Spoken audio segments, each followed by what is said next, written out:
자, 제 소개하겠습니다. 저는 인문대학 행정실장으로 근무하고 있는 김희영입니다. 반갑습니다.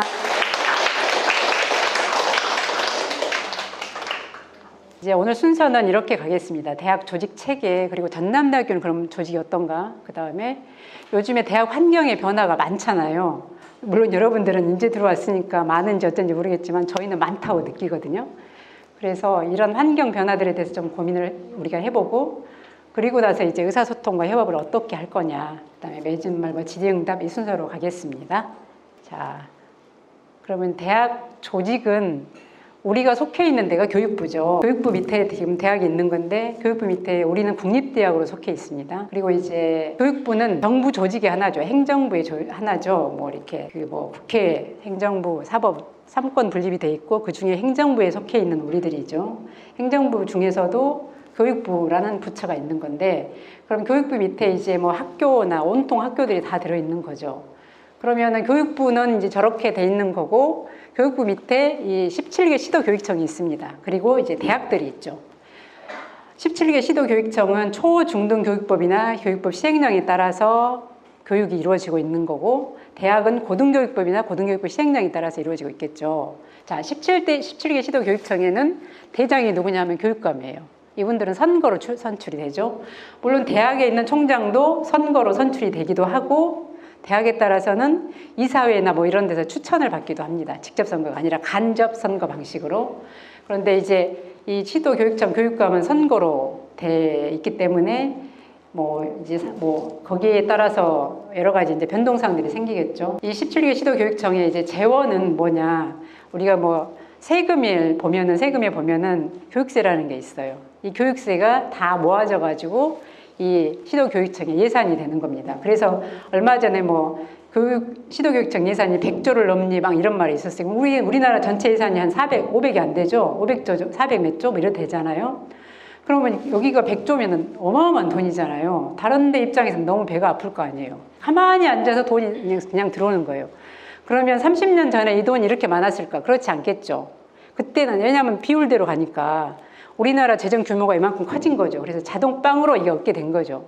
그러니까 다른 부처나 다른 기관들이 봤을 때는 너무 부럽겠죠. 그런데 계속 늘지 않죠. 지금 우리나라가 올해는 지금 조금 줄 수도 있다고 하고, 작년보다도 보니까 좀 줄었어요. 작년에 100조 이랬었는데 74조 정도 된답니다. 어마어마한 돈이죠. 그리고 교육부는 그러면 어떻게, 교육부에 있는 대학은 어떤가? 대학은 14조, 15조, 16조 이런 얘기가 나오거든요.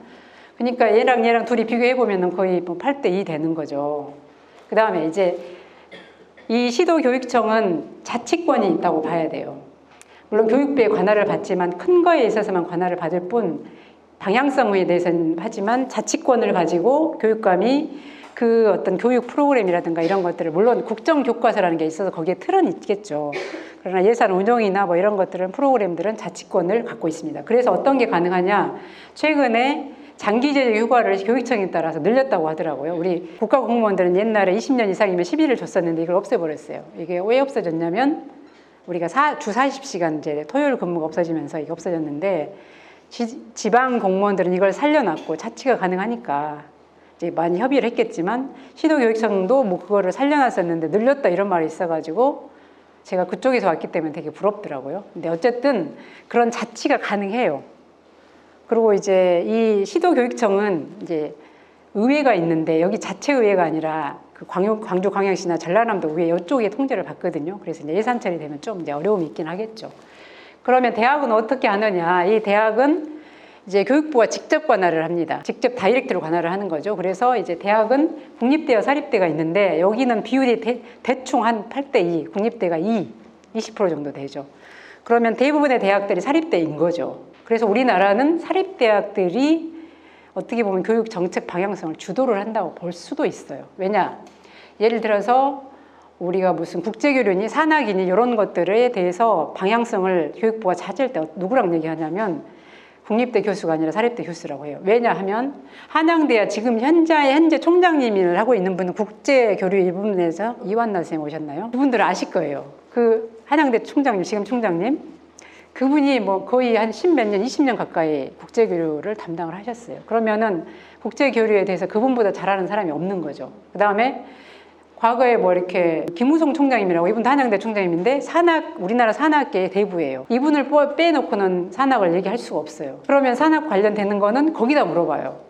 근데 우리 국립대학은 그렇게 보직을 오래 하지 않죠. 지금 성균관대학교 학생회장을 맡고 있는 배상훈 교수는 지금 학생회장을 몇 년 하는지 몰라. 한 8년, 10년 하는 것 같아요. 그러면 이런 분들이 다 전문가가 될 수밖에 없는 거죠. 그래서 이분들이 교육부에 의견도 내고 방향성을 주도를 하다 보니 사립대가 힘이 더 센 것처럼 보이죠. 그래서 이제 국립대들은 이제 뭐 간혹가다 그렇게 불만이기도 하고, 뭐 그럼 사립대는 너네는 다 지원받지 않냐 이렇게 말해서 어려움이 있기도 한데, 자, 그러면 고등교육에 있어서 대학의 사명은 뭔가, 우리가 이걸 생각을 해봐야 되겠죠. 대학의 사명. 초중고의 사명은 그냥 교육시키는 게 맞겠죠. 초중고 학생은 교육. 대학의 사명은 교육과 연구입니다. 연구. 이게 우리가 되게 중요하게 생각해야 되는 게 연구. 왜 대학이 연구를 해야 되는가? 저는 처음에 이게 말이 안 된다고 생각한 적도 있어요.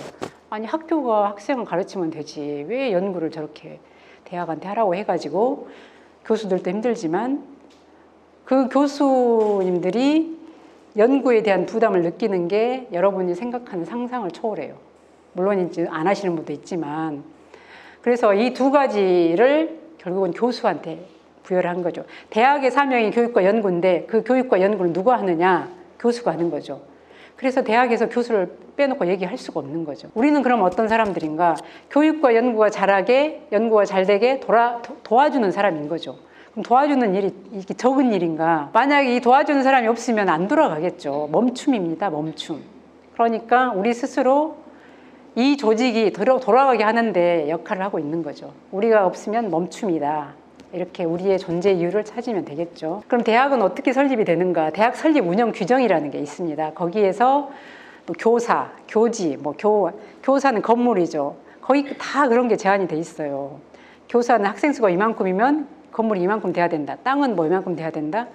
거기에 따라서 이제 학생 수, 그 계열별로 또 이렇게 학생 수 산출하는 방법도 있고, 거기에 따라서 교수 수도 나오고 뭐 이런 게 다 나오는 거예요. 기준이 다 있죠.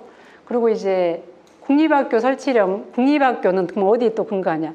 대학 설립 운영 규정 플러스 국립학교 설치령에 따라서 이제 대학은 기준이 정해지는 거죠. 거기에 보면은 뭐 우리 학교의 뭐 총과 뭐 시설과 이런 과 있죠. 이게 뭐 몇 개를 둘 수 있는가까지 정해져 있어요. 우리는 16개. 국립대학 중에 우리가 제일 많죠. 그리고 이제 뭐 행정실수는 몇 개를 둘 수 있는가, 뭐 이런 것도 다 정해져 있죠. 그러면 우리가 행정실이 아닌데 행정팀이라고 하는 데가, 예를 들어 조그만 대학들은 우리도 그렇죠. 예술대, 뭐 약대, 수의대 이런 데는 다 행정팀이라고 하죠. 그래서 우리 학교 조직 설치 규정에 보면 팀을 다 이렇게 팀을 두는 데를 정해놨죠. 그렇게 운영을 하는 겁니다.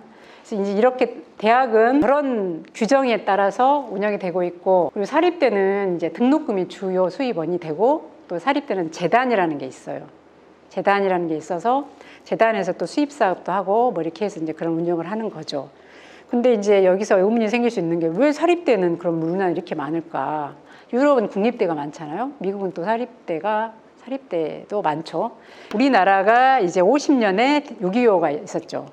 그럼 그때 다 이제 무너졌을 거 아니에요? 48년, 45년에 해방이 되고 정부가 48년에 수립이 되고 50년 막 이런 격동기가 있었을 거 아니에요? 그러면 그때 과연 대학이라는 게 제대로 있었을까? 그 전에 우리가 경성제국대학이라는 말 들어보셨죠? 일제시대에 이제 그렇게 운영하던 대학은 있긴 했지만, 우리나라의 대학이라는 게 태동을 한 것은 사실 50년대 이후로 봐야 돼요. 우리 학교도 52년에 세워져 있고, 우리가 말하는 거점 대학들의 대다수가 그때 많이 그 비슷한 시즌에 그 시기에 세워져 있거든요. 국가 입장에서는 대학이 많이 필요한데 대학을 만들 돈이 없는 거죠. 그러니까 민간한테 너네가 학교를 만들면 여러 가지 혜택을 줄게 라고 해서 세금 혜택도 주고 뭐 여러 가지 혜택을 많이 줬어요. 그래서 과거에는 또 이제 고등학교도 그런 데가 좀 있어요. 그래서 세제 혜택 받으려고 학교를 많이 세우기도 했어요. 지금 우리나라에 무슨 장제원 뭐 이런 사람들 다, 나경원 이런 분들 다 사학하고 관계돼 있잖아요. 이분들은 이제 대학은 아니지만 이제 그런, 그러니까 돈 있는 사람들이 사학을 많이 만들었죠. 그리고 이제 뭐 연세대나 고려대나 우리나라 대표 사학들 이런 데는 이제 그 연세대 같은 경우는 종교하고도 연결이 돼 있고 뭐 이런 것들 뭐 고려대는 뭐 동아일보하고도 많이 관계가 있고 그랬잖아요. 그렇게 해서 이제 사학들이 많이 출범을 할 수밖에 없었던 거죠. 그래서 이 사학들이 항상 주장하는 게, 우리가 대한민국 역사 70년 역사에서 이 인력 양성, 고등교육 인력 양성에 기여한 바를 국가가 잊으면 안 된다. 계속 압박을 하는 이유가 그렇게 해서 자기들의 재정 지원을 얻어내죠.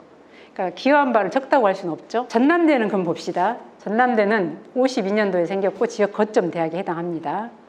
그리고 학칙, 조직 설치 규정, 사무 분장 뭐 이런 것들에 의해서 학교가 규율이 돼 있겠죠.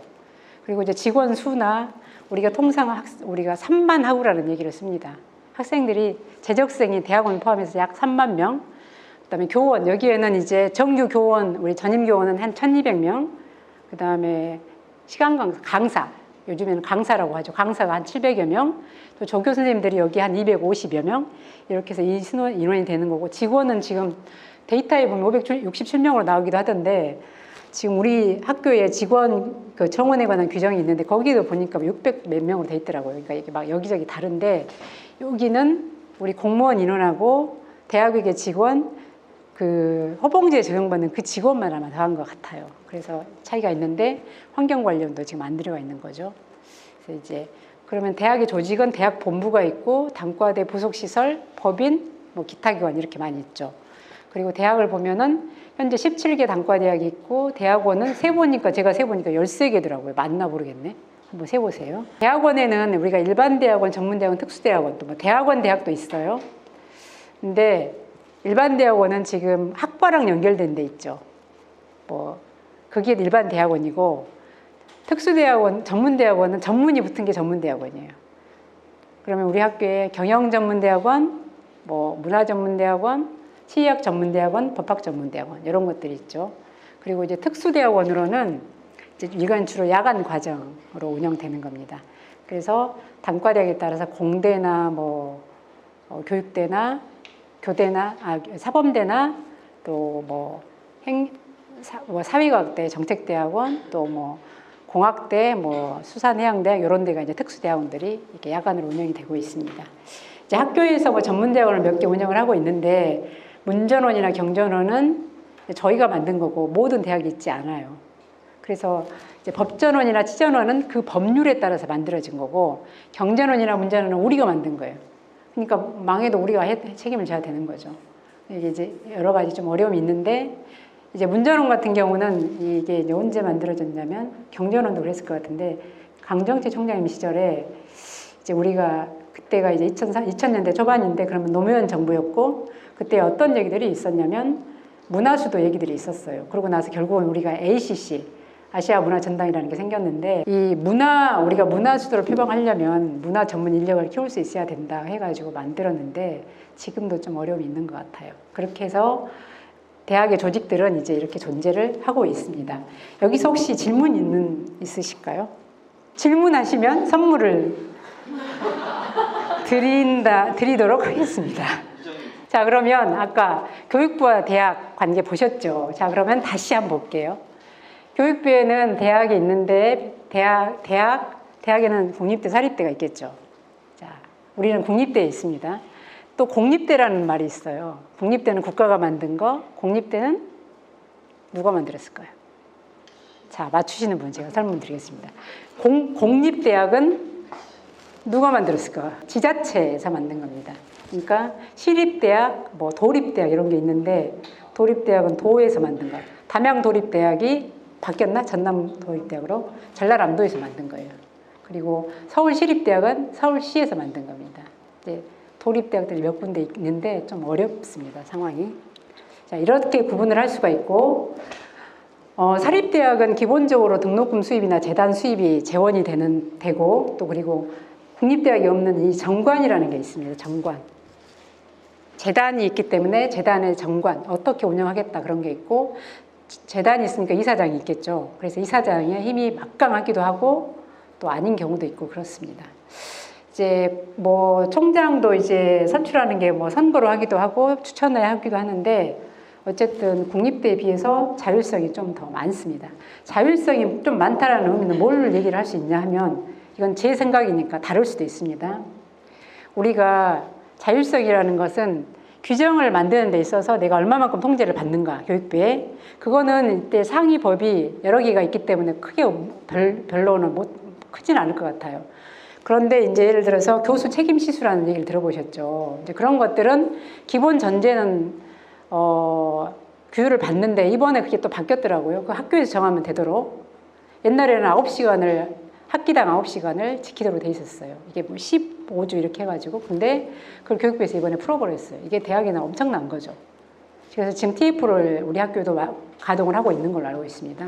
근데 사립대 같은 경우에는 이제 그런 운영이 하는 방법에 있어서 다양하게 하더라고요. 그 다음에 이제 규정을 그렇게 할 수 있고, 그 다음에 인사, 그 다음에 예산. 이거를 내가 얼마나 재량권을 가지고 행사할 수 있냐 이건데, 뭐 예산 부분은 뭐 교육부에서 준 거 아니니까 상관없겠잖아요. 그 다음에 인사의 부분에 있어서도 나름 재량권이 있겠죠. 근데 그러면 우리 국립대는 봐볼까요? 자, 돈을 우리는 어디서 받냐? 돈의 출처가 교육부에서 공무원 보수는 다 줍니다. 그 다음에 시설 관련해서 이 건물 짓고 도서관 지을 때 다 이거 우리가 벌어온 거 아니고 교육부에서 준 거예요. 그 다음에 또 학교 운영하는 기본 경비, 예를 들면 수산해양대학 그 배 운영하죠. 돈 많이 들거든요. 그런 거는 일종의 실험 실습비잖아요. 그런 것들은 다 줘요. 뭐 이게 뭐 경우에 따라서 뭐 60억 뭐 이렇게 되기도 하고, 이런 돈은 이 시설 예산은 이제 이렇게 건물에 하나 들어오면 이게 2, 300억이니까 몇백억이겠죠. 그리고 이제 이런 인건비도 뭐 한 1000억 막 이렇게 된단 말이에요. 그러니까 국립대학은 교육부에서 주는 돈이 우리가 수업료 거둔 것보다 훨씬 많아요. 대충 한 6대4 정도? 또 상황에 따라 좀씩 다르지만, 그러니까 교육부가 우리를 규율을 하는 거죠. 그래서 지도 감독을 한다든가 공무원 정원은 철저하게 통제를 하고 있죠. 공무원 수를 단 한 명도 못 늘립니다. 그래서 어떤 분들이 공무원 수를 늘리겠다 막 이런 얘기 하면은 불가능한 얘기예요. 이게 공무원 수 하나 늘리는 게 정말 너무 힘들죠. 그리고 이제 5급 이상 공무원 인사는 교육부 장관한테 있습니다. 그래서 승진도 저희 맘대로 못하고, 이제 뭐 대학 간의 전보도 교육부 장관이, 저도 당장 내일이라도 교육부 장관이 발령내면 가야 되는 거죠. 저의 선택지가 없어요. 그러나 이제 존중을 해주는 거죠. 그러니까 5급 이상들은 그렇게 이제 돼 있는 거고, 6급 이하는 총장한테 인사권이 있기 때문에 그렇게 하는 거고, 이제 그렇게 운영이 되고 있고, 그러고 이제 뭐 총장님 입장에서 규정이라든가 뭐 재원이라든가 인사권이 그렇게 제한을 받고 있으니까 사립대보다는 재량권이 덜하다 이렇게 볼 수 있겠죠. 자, 그 다음에 하나 중요한 요소는 뭐냐면, 국립대는 이게 교수나 그 다음에 이런 일반 공무원들이 국가공무원법을 규율을 받겠죠. 물론 교육공무원법 규율도 받겠지만, 그래서 급여 외에 우리가 수당을 마음대로 줄 수가 없습니다. 그래서 예를 들어서 지금 우리가 TF를 한다 그러면 아주 과거에는 대학 회계가 되기 전에 기성의 수당을 활용을 해서 그런 수당을 좀씩 줬어요. 근데 대학 회계가 되면서 전면 다 금지를 시켰고, 그래서 우리는 회의비도 못 주게 돼 있어요. 그런 상태에서 교수님들이 자기가 희생해서, 자기 시간 희생해서 일하려고 할까요? 안 하죠. 우리 직원들의 입장에서도 옛날에는 뭐라도 좀 줬어. 그러니까 좀 열심히 그냥 힘들어도 했잖아요. 근데 지금은 단 한 푼도 줄 수가 없어. 그런데 어떻게 하겠어요? 여기가 제가 보기에는 이것은 하나의 조직을 움직이는 윤활유라고 볼 수 있는데, 그게 전혀 안 되니까 어렵죠. 그래서 좀 학교 어려움이 많다. 그 총장님들이 그 얘기를 많이 하세요. 그런 걸 좀 풀어줄 수 없겠냐. 근데 지금까지도 방법을 못 찾은 걸로 저는 알고 있습니다.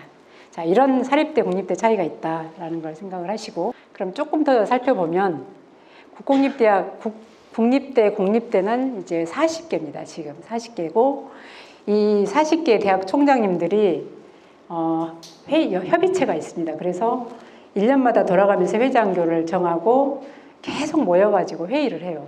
계속 유튜브로 회의하고, 뭐 거점대 총장님들은 매주 유튜브가 아니라 줌을 통해서 회의를 하시고, 이제 공조를 하기 위해서 회의를 하고, 또 이제 그 회의를 해가지고 그런 합의된 내용을 교육부에다 전달을 해서 그게 개선이 되도록 요구를 하고, 이제 이런 과정들을 거치고, 아마도 한 3개월에 한 번씩 이렇게 회의를 하시는 것 같아요. 여기 40개 대학이. 그러면 교육부에서 고등교육국장이나 뭐 이렇게 최소한, 아니면 차관이 와가지고 계속 총장님들하고 얘기하고 뭐 의견 나누고 이렇게 하는 것들을 합니다.